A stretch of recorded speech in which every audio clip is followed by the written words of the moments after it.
And welcome back to NatChat. I'm Mirella Rich. If you've joined us just now, we're with Raphael Bender, who's a personal trainer. Welcome back to the program, Raphael. Great to be here. Before we were talking about that friend of yours who was a bodybuilder, have there been surveys to say it's better to train with a personal trainer than to train on your own? Is there any kind of proof? Yeah, actually there has been research done on that. And one study I'm aware of from 2002 at the University of Wisconsin, they found that they measured motivation levels and frequency of exercise and these types of things, and they gave one group a weekly training session with a personal trainer, one-on-one, and they gave the other group like no assistance, and they found that the people who had the personal training, their motivation was higher and their frequency of exercise was greater. So basically they concluded that personal training is a great way to achieve those things like increase your motivation, increase how often you exercise. But really interestingly, when they did that study, the personal training sessions they did were largely motivational sessions. Like it wasn't so much a workout session as it was, they would talk about, okay, what areas are you having difficulty with in your motivation, what's really working for you, those types of things. And they would give recommendations about what to do for the rest of the week and exercise and stuff, but it was more about motivation. Okay. And what approach do you use with your clients when you're trying to help them reach their goals? What are some techniques, maybe you can give us some tricks of the trade to reach their goals? Well, I like to cheat. So one of the things that I'll do with a client when I first meet them, when they come for their first session, I'll ask them what their goals are, and we'll do a nice little goal setting session. And then I'll just ask them what motivates you.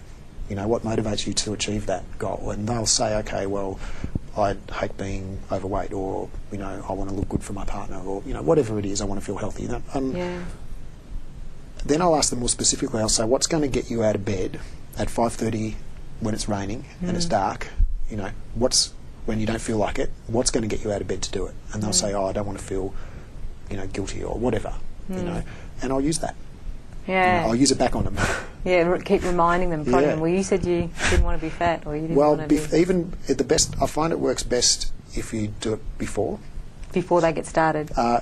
Before they get a chance to say it. So, for instance, when we finish a session, I'll say, great, well done, good session, and I look forward to seeing you on Wednesday or whatever, because I know that you don't want to let me down, because that would be a really terrible thing for you to do, and I'd feel really disappointed in you if they've mentioned that that's something that motivates them. And if they've mentioned that they hate feeling fat, then I'll say, well, I'll look forward to seeing you on Wednesday because I know you hate feeling fat. Okay. And also that's beautiful because it's like you're on side with them. You're making yourself one in a sense with them, like you're really being with them, and they need that. People need that. And to help them. Yeah, absolutely. It's when you come to that pivotal moment, when you think I should go and do a session now, but I really don't feel like it. And you're making that decision of whether to go or not. It's really easy. Like your brain brings up all these reasons why you shouldn't do it. Oh, it's raining, it's cold. I'll take a day off today. All these good reasons. Logical reasons, and then they tell someone else, and they go, for sure, I wouldn't either. And it's at times like that. Somehow, it's often hard to remember why you should do it. And so that's where a trainer can help. But also, for somebody at home, write out your reasons. Write them out on a piece of paper. You don't have to show anyone. And keep that under your pillow.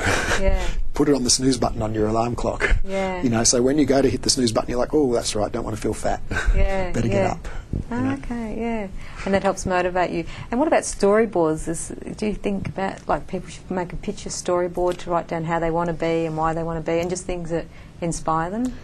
Absolutely. I think different things obviously inspire different people. Different things motivate different people.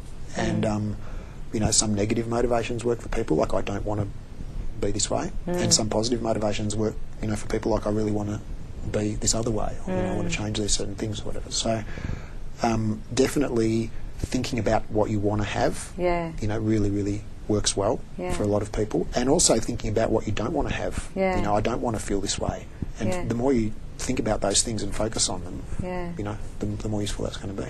And do you find it, what if people are around people that keep saying, like negating what they're going to do, or putting down what they're going to do, actually hold them back from achieving their goals? What could they do about that? Well, It can be a really, really difficult one. Like, I've known a few friends over the years who've tried to give up smoking, some successfully, some not. And one of the things that, you know, they've all said to me is that on some occasions they'll be out with, you know, friends of theirs who smoke and who know they're giving up smoking, and those friends will offer them a cigarette.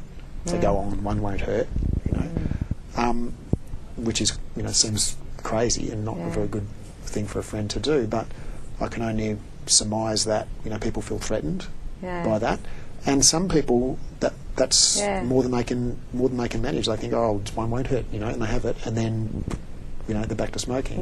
And some people, that motivates them even more. If someone tells them they can't do something, or, you know, you'll never be fit, you'll never achieve this, they think, right, well, you know, I'm going to prove you wrong. You know? And what's the quickest and best way to build muscle and muscle strength? Two different questions.